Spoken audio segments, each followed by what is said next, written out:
Hello, everyone, and welcome back to another episode of All in All with Alex. I'm your host, of course, Alex. Today we have a very special guest, Mr. Steve. How you doing today, sir? Doing great, Alex. Thanks so much for having me. Looking forward to our conversation. Yes, sir. Yes, sir. I'm definitely happy for you to be here today and join us and talk with the audience. Can you give them a little bit of background about yourself before we get going?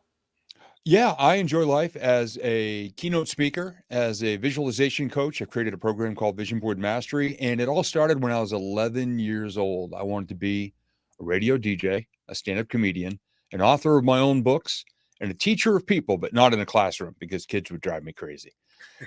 I wanted to just help people out and inspire them to create the best version of themselves. And for better or for worse, through all the highs and some serious lows, I've enjoyed doing that for, well, I just turned 56 this year. So Okay. 45 years later, I've gotten to do every single one. And it hasn't all been glory and parades. I've crashed and burned a couple times in between. Like, if you remember the old Roadrunner Wile E. Coyote cartoons, Oh yeah. Oh you yeah. know, I'm old enough to remember watching them when they were new. I've strapped on the Acme rocket roller skates like Wile E. Coyote and gone off a couple of cliffs in the process and been that little poof of Yeah. dust at the bottom Yeah. of the canyon. But hey, here we are. Yeah. I mean, nobody can expect anything different. I mean, you are human, so we all have ups and downs. How can you know what your highs are if you never go through any lows? Exactly. And one thing caught my attention. So you said when you were 11-year-old, you knew all these things you wanted to be. But the thing that caught my attention the most was you said that you just knew kids would get on your nerves. How did you know that at 11 years old? You were a kid yourself. Because I was one of those kids who didn't pay attention in school. And Like I I mean, I don't got want good grades and I was a good kid. I was a popular kid with the teachers to. and I had a really good relationship. But I wanted to impact people's lives, not when they were kids, but when they were just older and going through life. Not so much like I didn't want to be a teacher teaching like a math or a science thing. I wanted to talk to people and just inspire them about whatever they were doing in life and just in general. Not so much an academic, but just a school of hard knocks Mhm. type of person. That's what I wanted to do because I love cheering people on. I still do. It's one of my favorite things to do. Mhm. And just inspire people and make them laugh in the process. That's a big thing for me. Right, right. So okay. So pretty much those goals that you had in mind at 11, you pretty much, have achieved those. I mean, you're making people, you're helping people become a better them, and then giving them laughs in the process. So Yeah. I think that checks off at least two of your four boxes that you had. Yeah, I enjoyed a radio career for 10 years. I also did 7 years of stand-up comedy. I've published 4 books so far and been a part of 3 or 4 other compilation books as well. So, and I've gotten to be a speaker, like I said, and a coach for the past, just about 20 years. Okay, okay, cool. So talk a little bit about your career as a stand-up comedian. I never got much beyond being an opening act or maybe a middle act. I was never a headliner or anything like that. But it all happened at a really low point in my life. Right after I blew up my radio career, I went through a divorce and I was thousands of dollars in debt without a full-time job. I mean, quitting radio and all of that was not my most well thought out decision. But at the lowest point in my life, I just somebody, asked me, have you ever thought of being a motivational speaker or a stand-up comedian? And I said, yeah, I've actually wanted to be both since I was a kid. And this was at age 35, 36. And I said, but I have no idea how to do it. And this particular person who was a life coach of mine, on his desk was a brochure to a local community college in his pile of junk mail that he hadn't thrown out yet. And inside it was a class that started 2 weeks later called Intro to Stand-Up Comedy. Hmm. And he said, I got this class here. Should I send you the information? And I said, heck yeah. And 2 weeks later, there I was in that class. And like I said, I never advanced in it, but gosh, at the lowest point of my life, to be able to create laughter and kind of purge some demons in the process by just pointing out where my life was at and Mhm. maybe encouraging other people to feel pretty good about their lives. And it was a really great 7 years. And but after that, I wanted to focus more on the positivity. I didn't want to be in bars anymore with drunk people and dealing with all of that. Mhm. So I just took all the mechanics of the stand-up comedy and brought it into my speaking, and it was the best decision I ever made. Yeah, I mean, yeah, they can kind of correlate a little bit because speaking, you still have to be in front of people, just like stand-up comedy. And you know, whenever you're during speaking engagements, people don't want to just hear you talk the whole time, and not, you know, you got to shake it up a little bit. So give them that laughter in there as well. I'm pretty sure that helps keep people, you know, keep bought into what you're saying. So yeah, exactly. Okay, cool. So when you're at your low point, you know, what I know something dealing with some golf balls that helped, a $3 bucket of golf balls that helped out a little bit in your life. What can you talk a little bit about that? Yeah, this was actually in August of 2003. So we're coming up on the 21st anniversary of doing this. And as you said, it was that same exact low point of my life. You know, radio gone, marriage gone, financial stability just obliterated. And wound up moving back and I just built a recording studio in my dad's basement. He had a big, big house and everything. So I wound up actually living there for a while. And on a Friday afternoon, it was super hot and humid up here in New Hampshire. And I had $3 left in my pocket.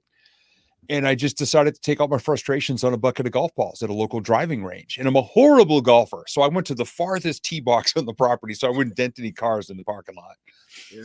And I was just whacking the crap out of these golf balls, just kind of exercising the demons and frustration. And I was at the far end of the property. So I was right underneath these gigantic steel towered power lines.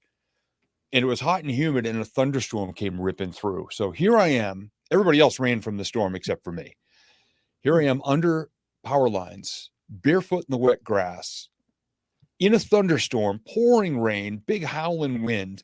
And I'm just swinging away. And at one point, I just held up the golf club and just being sarcastic. I was not mad at God, because I've had some people accuse me of that. It was kind of like the Lieutenant Dan moment in The Hurricane in Forrest Gump, where he's yelling at the storm, "Come on, blow. Is this all you got?" Yeah. And I just held the club up and I go, "I dare ya." And nothing happened. So I hit my whole bucket and the buckets of two other guys that left theirs behind when they ran from the storm. And at the end of an hour, I couldn't even lift my arms anymore. I'd hit 3 buckets worth. Oh, wow. And I got to my car, and when I opened the door, the rain stopped and the sun came out, and I just started laughing. I thought that was the funniest thing. And it was my biggest laugh of the week. And the very next day, I was talking to a brand new life coach that I just started working with. And he asked, "How was your week?" So I told him that story. And when he stopped laughing, he was the guy that asked, "Have you ever thought of being a motivational speaker or a stand-up comedian?" And like I said, 2 weeks later, I was in a comedy class. A week after that, my first Toastmasters meeting to learn how to story structure and presentation and voice and all of that. Gave me the mechanics for all that stuff. But it all, people ask, what was the pivotal moment in your life? I just say it was a $3, literally, bucket of golf balls that changed the game. So speaking of pivotal moments in your life, let's talk about this 21-year gap from high school to finding the love of your life that you already knew. Yeah.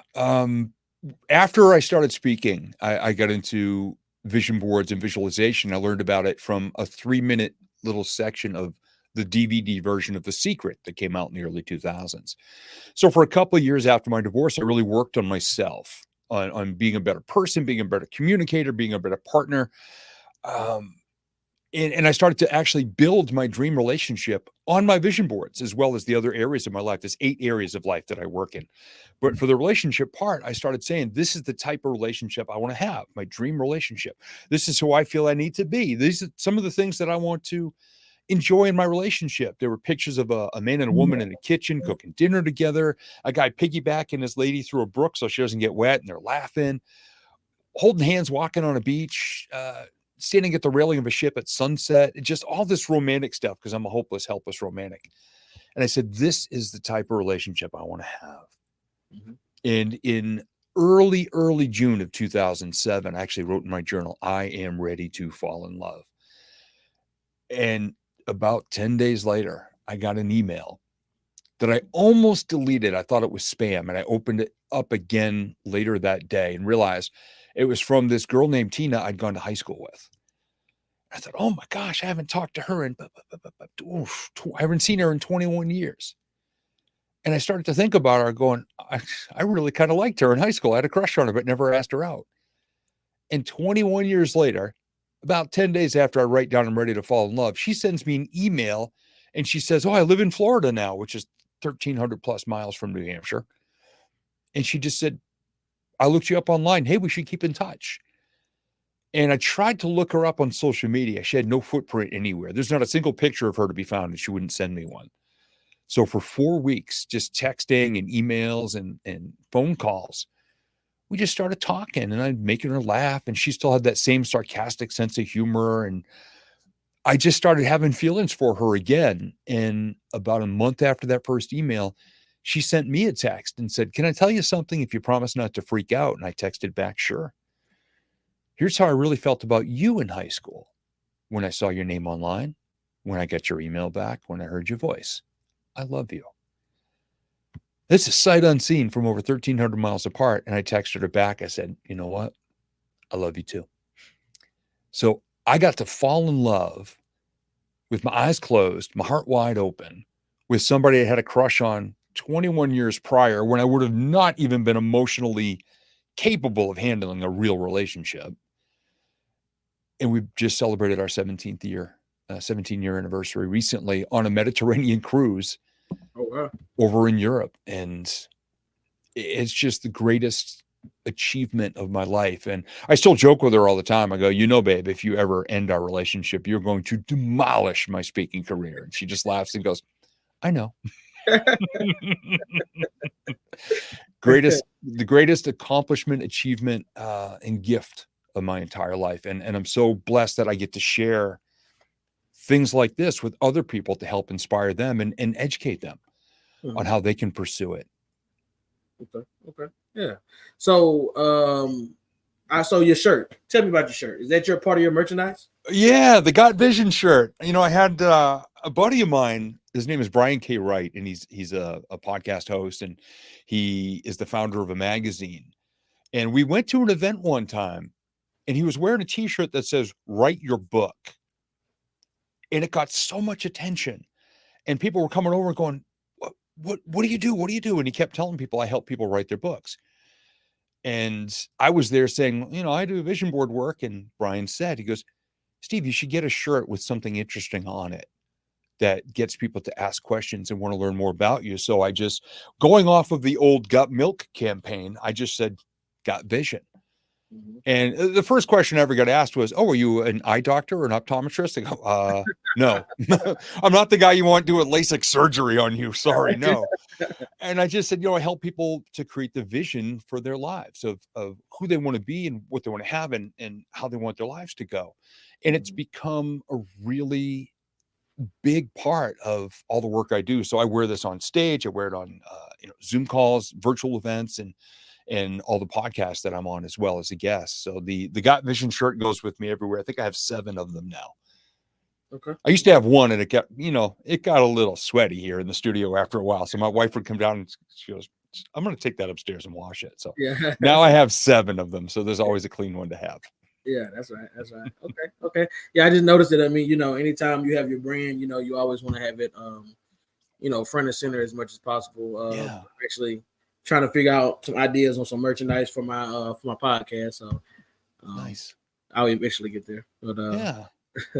So it's all baby steps. It's like an old wooden roller coaster. We have to go click, click, click, despite what people promise of, instant success. Oh my gosh, no. Click, baby, click. That's what that's the mantra with my visualization clients. Click, baby, click. Okay, nice. All right, so let's see. So I know you said since you were 11, it's something that you really want to do, but did you have like that moment that made you say, you know what, I'm just gonna finally just go ahead and do it? Like, what really made you just say, hey, I'm gonna start being, the motivational firewood guy? Yeah, that really started.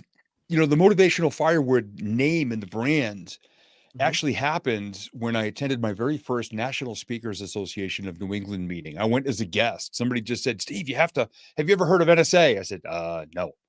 They said, well, there's a meeting down near Boston. You should go down there as a visitor and see what it's all about because you want to be a speaker. They can help you with the business end of speaking and all of these things. So I went down to the meeting and I see this table and all the paying members had nice lanyards and name badges. And somebody points to one of those little hi, my name is, and a Sharpie marker. They go, just write your name on there. So I write Steve on it, and the first person I see is a veteran member. And he says, "Hey, Steve, what brings you to us today?" I said, "Well, I'm becoming a speaker." He goes, "Great. What's unique about you as a speaker? What sets you apart?" And I said, "Well, I want to motivate people." He said, "Steve, we all want to motivate people. What makes you different? What's different about you?"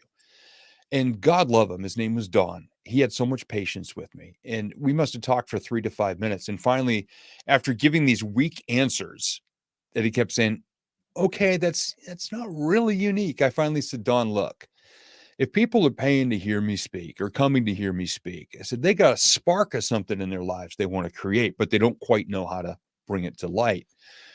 I said, "If I share a story, a tip, a tactic, a lesson, an example, a case study, something that gets them to wake up the next day and do something about it, it's kind of like I handed them a piece of motivational firewood."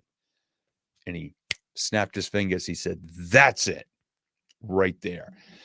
He said, "First off, that's really unique. I've never heard anything like that." He goes, "You should see about trademarking that as a brand because it sounds cool." And he said, "Second all," he goes, "I just sat here and watched your face light up when you said it that way." He goes, "Young man, you hang on to that." And for just being a visitor to a meeting, to have that conversation that had such an impact in my life. As soon as I got home that following week, I dropped about $1,200 on getting the trademark on the phrase motivational firewood, and I've owned it ever since. Okay, that's interesting. I mean, that's you'd be surprised what one conversation can do. For you as a person, as a brand, or for you, in your life in general. Yeah. Yeah. I've had so many of those moments like that, just like with my life coach asking me, "Have you ever thought of being a motivational speaker or stand-up comic?" I've just had so many of those moments.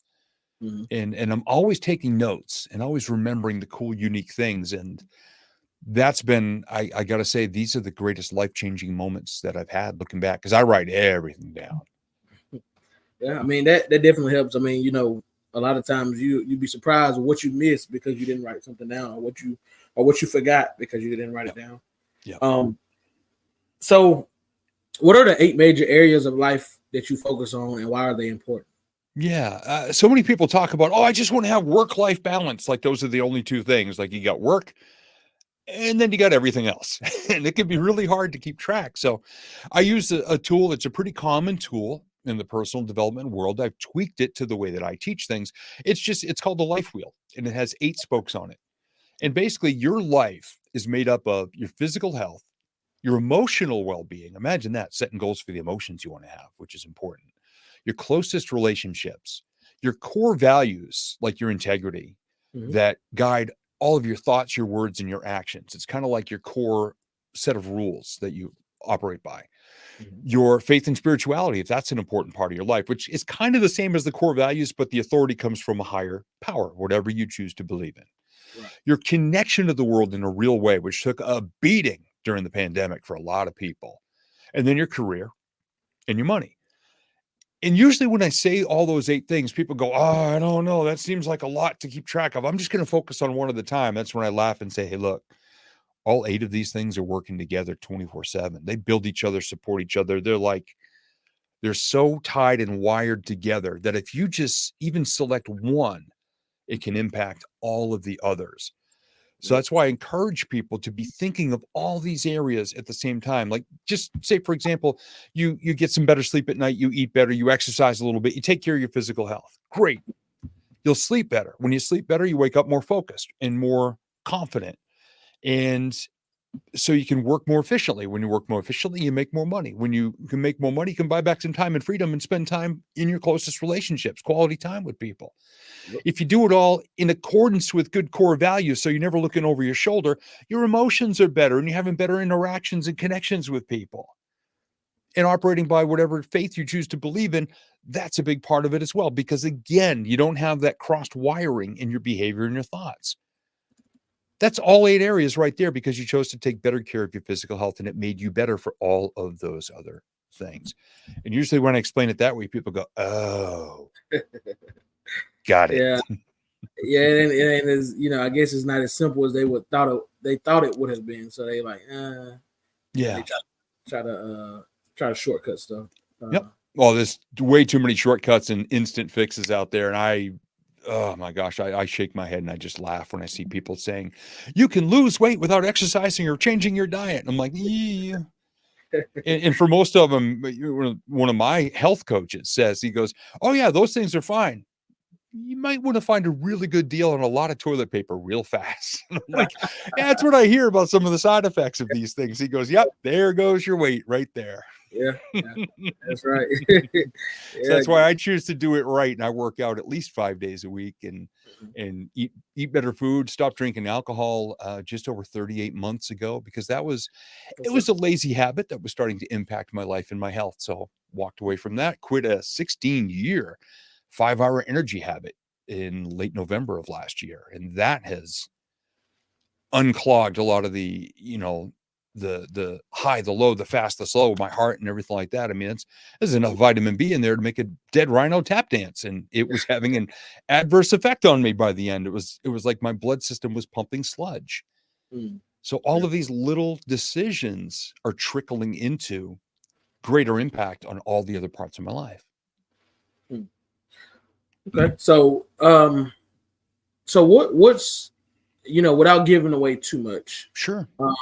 What approach do you go towards when you're trying to create effective action plans for your clients? We have a lot of conversations, and it usually starts off with me saying, asking, so what do your goals look like?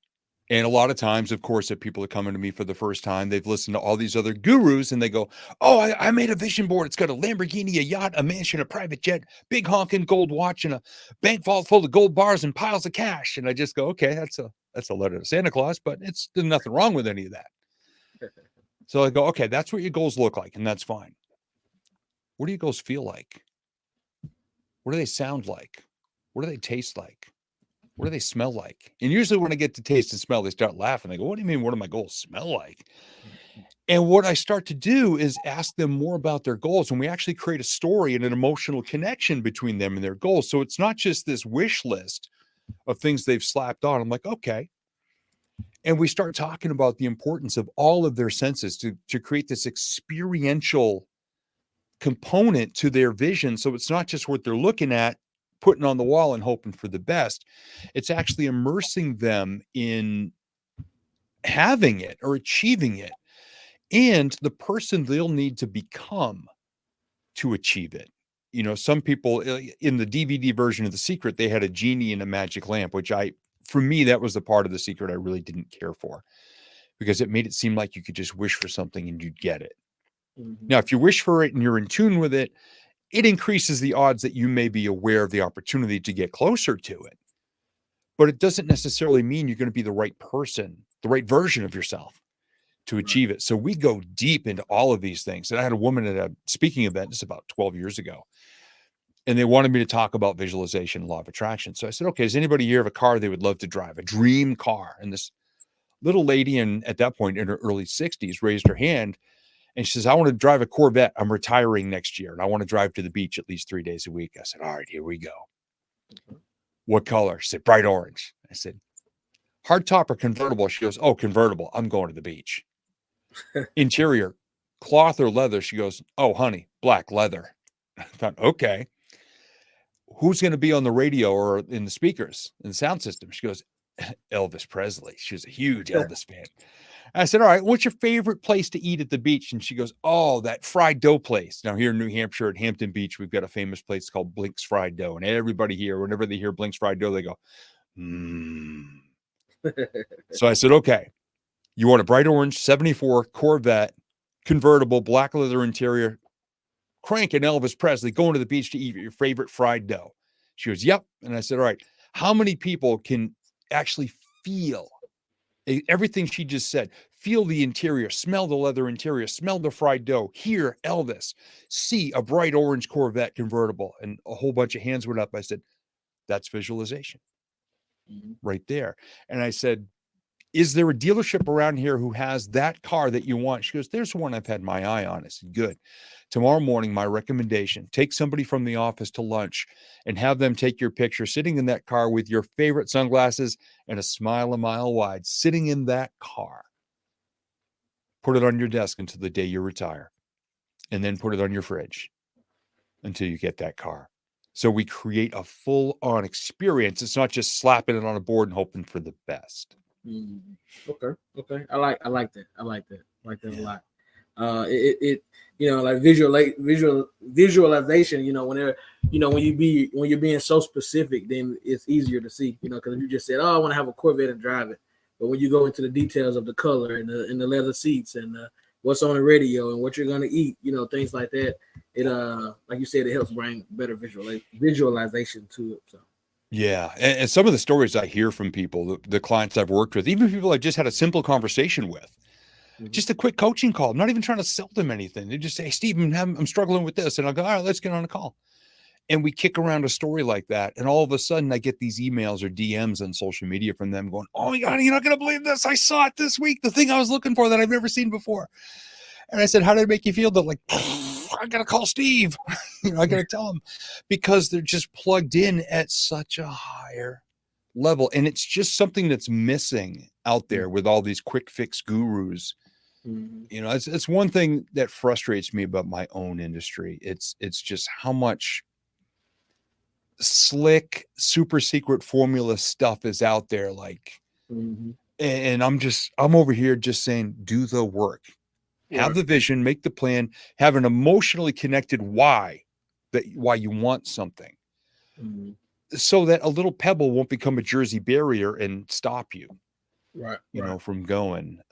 That's huge for me is knowing your why. And I've got a why for everything. I mean, I've been working out for the past 3 years. I'm down a little over 20 pounds because as we age, my wife Tina and I were both 56 this year. Okay. I want us to be walking on a beach, holding hands and smiling and loving on each other, not going to doctor visit after doctor visit because we made bad choices in our 40s and 50s. Right.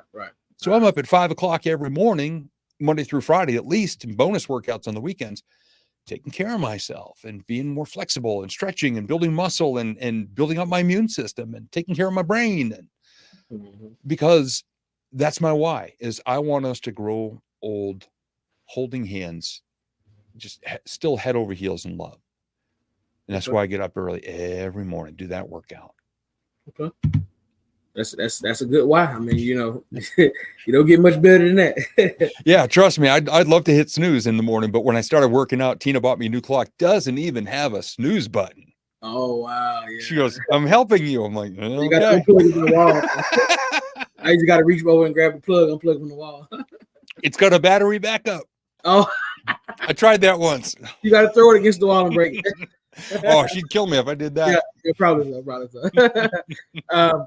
So speaking of some of your client story, do you have like this one story that just sticks with you the most, whether like the first story that just comes to mind, that just kind of your mind always goes to when you think of all the stories that you've encountered? Yeah, gosh, one of my favorites. Her name is Jen. And Jen works for a company that I've been speaking now for every January. This will be our 17th year, I believe. I do vision board workshop with this company. And Jen came up to me one year and she goes, okay, I've got a really unique goal, but I don't know quite how to pursue it or go after it. And so we got on a phone call, started doing some one-on-one coaching. And she wants to go on a safari to Africa on the plains of the Serengeti, a guided safari, because she loves giraffes and she wants to see a giraffe in its natural habitat. And I said, okay, how much will it cost? And she said, I have no idea. I said, when do you want to go? She said, I don't know. I said, okay. So we started going through the sights, the sounds, the smells, all of this. And I said, well, okay, what you also need to do is educate yourself on the size and the details of this goal. So I said, reach out to a travel agent and see how much it's going to cost. And then based on how much it's going to cost, you tell me, in addition to paying for all your bills and taking care of all these other parts of your life, how long you think it will take you to set aside that amount of money? Well, it was going to cost $10,000. So she said 2 years. Great.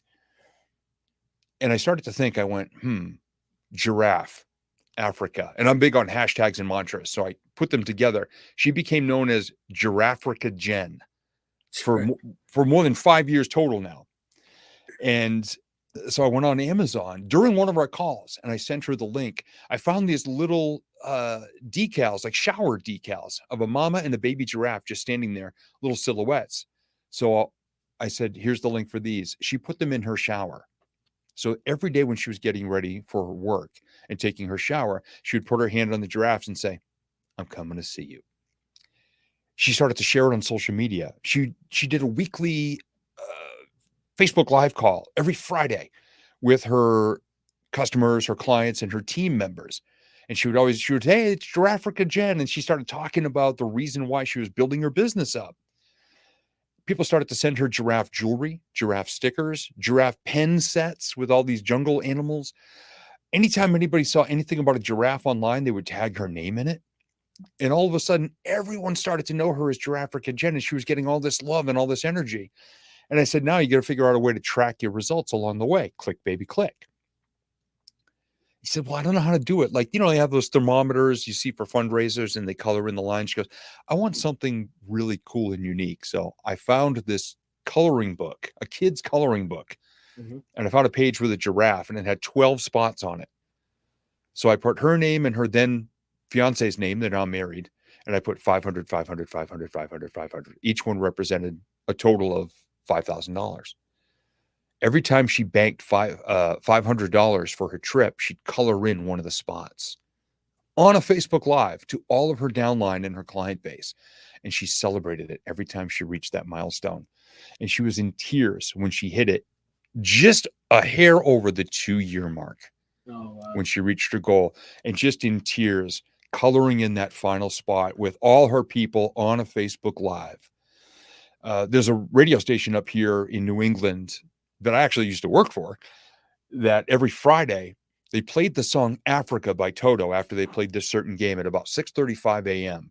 And I told her about it. So every week she would get up early and she would listen to Africa Friday on this radio station. So it was like she got bombarded by all of these things, Africa and giraffe related, constantly. And she was all set to go on the trip, and then COVID happened. And it's been delayed 4 times. She is going next year. She sent me a message. She said, finally, the Giraffica trip is on. So it's been a long time coming, but she is my favorite of the big stories of going from just asking me a simple question of how do I pursue this? How do I put it on my vision board? To this amazing thing. I mean, she's got people all around the world that know her as Giraffica Jen. Yeah, well, talking about building a brand, she branded herself off of the trip, Yep. So I mean, that's interesting. I've never heard a story like that before. No. Yeah, I've got a bunch of people like that. That's the biggest one. That's the most in-depth one. But gosh, I've got so many people that have done similar things, smaller than that, but their minds got blown when the opportunity showed up, and they got to show themselves what they could do with just a little bit more knowledge, or maybe bouncing it off the wall a different way. That's what I love to do most as a coach, is just have conversations and bounce things off the wall a different way. Mm-hmm. Yeah, I mean, that's one thing about life. We all have different ways to look at things, and so sometimes you may be in the right area looking for something, but maybe you just change the angle of the way you're looking at it. So, yeah, absolutely. So, what role does self-reflection play in your coaching process, and how do you encourage it in your clients? Oh, it's absolutely huge. I mean, there's so much noise around us every single day. And if you look at social media, you got rage bait, you got all these clickbait, you got all this stuff around, you got all this crazy negativity and screaming and crying and complaining and nagging and all these things going on out there that people get all caught up in. So I highly recommend to people to take a little time each day. For me, it works really well in the morning when I'm first getting started. I work out and I'll write up my gratitude journal when I get to my desk, and I'll write down my 3 favorite positive things from the previous day. And it's usually specific moments that made me happy or made me think or brought me joy or made me love a little bit or care about somebody a little bit. And the more we can do that, the more we can pause all that noise from the outside world and actually connect with a really positive emotion. That's a great way to start every day. And there's other people that like to do that at night right before they go to bed. They'll write their favorite 3 things, or their favorite moment, or their favorite emotion, or their favorite conversation, or their favorite breakthrough, or their favorite something from the day but it's disconnecting from all that outside noise and just focusing on some progress or momentum or a click or a win or just something that day that put them in a really good place. Okay. And I think, everything that happens to us is bricks in a foundation. It really comes down to, what do you want to build?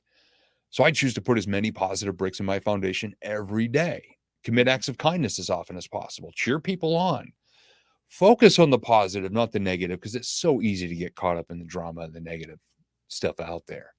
Mm-hmm. I just intentionally, and it starts even in my own mirror in the morning. I get up, and even though only one eye is barely open because the lights in our bathroom are really bright, as soon as I get up, and this is credit to Mel Robbins, give a big old high five to myself in the mirror with a great big smile and just one eye kind of looking out the corner. But I see myself in every day, and I said, we're going to make this a great day.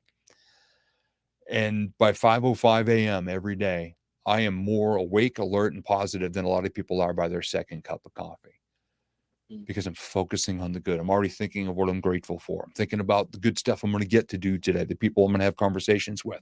This morning I get up early and I said, hey, tonight I get to be on Alex's podcast. And it's just such a good way to set up your day, because we can easily get dragged down the mountain by all the negativity and complaining out there. Yeah, I would definitely agree with that. So basically, you one of the things that you kind of focus on is celebrating all the small wins. Yep. Yep, absolutely.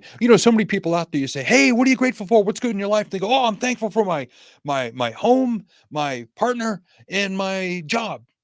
And I'll see them a week later. I go, what's going on? What's good? What are you grateful for? They go, I told you, my home, my partner, and my job. I'm like, you didn't say it quite as excited as you did all those days ago. Mm-hmm. So that's why I tell people, I said, just beware of the danger of broad brushing like that, about throwing out a category. And sometimes I guess, what do you mean? I go, well, what was your coolest moment with your partner this week? Oh, dude, we made dinner the other night, and we made breakfast for dinner, and we made like Tina and I bought her a waffle iron for Christmas. Everybody gives me crap for it, but she loves it because I make homemade waffles. Mm-hmm. I said, man, we made waffles with blueberries on them and made some sausage and made some eggs together and all this stuff. And I said, so what was your favorite moment with your partner this week? And then I'd watch them, if we were on Zoom, I'd watch them light up and tell me. I go, that's what you want to be aware of. It's not the broad brush of my relationship. It's what's the coolest things going on in your relationship. Because you can stack up 1,000 of those instead of just saying, well, my relationship. If you're just going to say the broad brush category every day, go get a potato and carve it and just get a stamp. And every day just go, relationship. Yeah. I prefer, gosh, I write something down on my gratitude about Tina almost every day. Some cool moment that happened that we made happen. Silliness in the kitchen is one of our hashtags. We make dinner together at least 4 nights a week. And we've got Alexa. We use her as a jukebox. We shout out our favorite songs. We're dancing around the kitchen, laughing, teasing each other, and just having a ball. So for me to just say, if someone goes, what's great about your life? If I just said, oh, my relationship, I talk about the specific moments, and that happens. And, I say our house. I'm thankful for our house. Great. What am I thankful for? I'm thankful for this recording studio that I built in our basement almost 6 years ago, right after my dad died. First carpentry project of my entire life I did without him. But because of all the tools we used together, which are now mine, and all the education he gave me and everything he taught me, I got to build this studio. So when people say, what do you love most about your house? Number one is Tina's here with me sharing the house. And number two is this recording studio that I built. It's the most important carpentry project I ever did in my life. Yeah. And it's just so much easier to pick specific things like that and that bring me joy. I get to relive every day, eating from a stale box of Cheez-Its and listening to oldies music, which is what my dad and I did together my entire life whenever we worked together. Cheez-Its and oldies. And that's all I did was build this with so much joy and passion and love, and missed him so much. I still do every day. Yeah. But that's what I'm grateful for is the studio. Good. That's good. Hey, that's those are moments that you'll never forget. And, as long as you keep that positive mentality and everything going that you have. I mean, it's gonna continue to be amazing. So before we get out of here, is there anything that you're working on that you would like the people to be aware of? Like, if, whether you're writing a book, whether you have any speaking engagements coming up, whether you're being featured on, the news, TV, or any other podcasts coming up. And then also, where can people, find you to, maybe if they want to have a conversation with you, as far as whether they need to reach out to you on social media or whether you have a website or something or a phone number? Yeah. Oh gosh, you can find me all over social media on especially Facebook and LinkedIn. I'm very busy there. Just under my name, Steve Gamlin, which is Gamlin. And my website is stevegamlin.com. Nice and easy there. Gosh, I've got some stuff coming up. We've got a 5-day email process. It's going to be free, like a lead magnet. That's coming up very soon. That's going to be launched soon. And it's a good basic easy training to help people to understand how visualization really works. And, I've got a program. It's an investment of $1,000 for the program. For a lot of people, when they first learn about it, it might be a bit much. So I'm doing my best to just put as much information out there as possible and educate, being a teacher of people like I wanted to be when I was 11 years old, and just help people to understand how deep this can all go. So I try to create content on a daily basis that helps people do that. And as far as speaking events, I got a couple of them in the works, some virtual stuff, some on stage stuff, which I'm very happy to be getting back on stages. And I've got an article monthly. I think this month is my 76th article in a row for a magazine. The name recently changed, and he's going to smack me for not being able to remember the name of the magazine. But it's if you look up Brian K. Wright, WRIGHT online magazine. It's like High Achievers Magazine, I believe is the name of it. And again, he'll hear this and he'll go, "You've written 76 articles in a row." And I said, "Yeah, I know, but you just changed the name." Yeah. That's right. You had the other name stuck in your head. Now it's a new name. Oh, as soon as we're off this call, I'm going to remember what it is. But yes, sir. I definitely appreciate you taking the time out to come have a chat with me and in the audience today, and hopefully people take heed to visualization. You know what I mean? Hopefully they got vision now. Yeah, I hope so. And I hope that people, wake up the day after hearing this and they think one more positive thought. They believe in themselves a little bit more and they understand how visualization works, maybe a little bit better than before they heard our conversation. I hope so. Yeah. That's a true goal. So once again, I thank you for your time. I thank you. I know you have a really busy schedule, so I definitely thank you for coming to have a conversation with me. And everybody out there watching, you guys have just watched another episode of All in All with Alex today with the very special guest, Mr. Steve Gamlin. And we'll see you guys on the next episode. Peace. And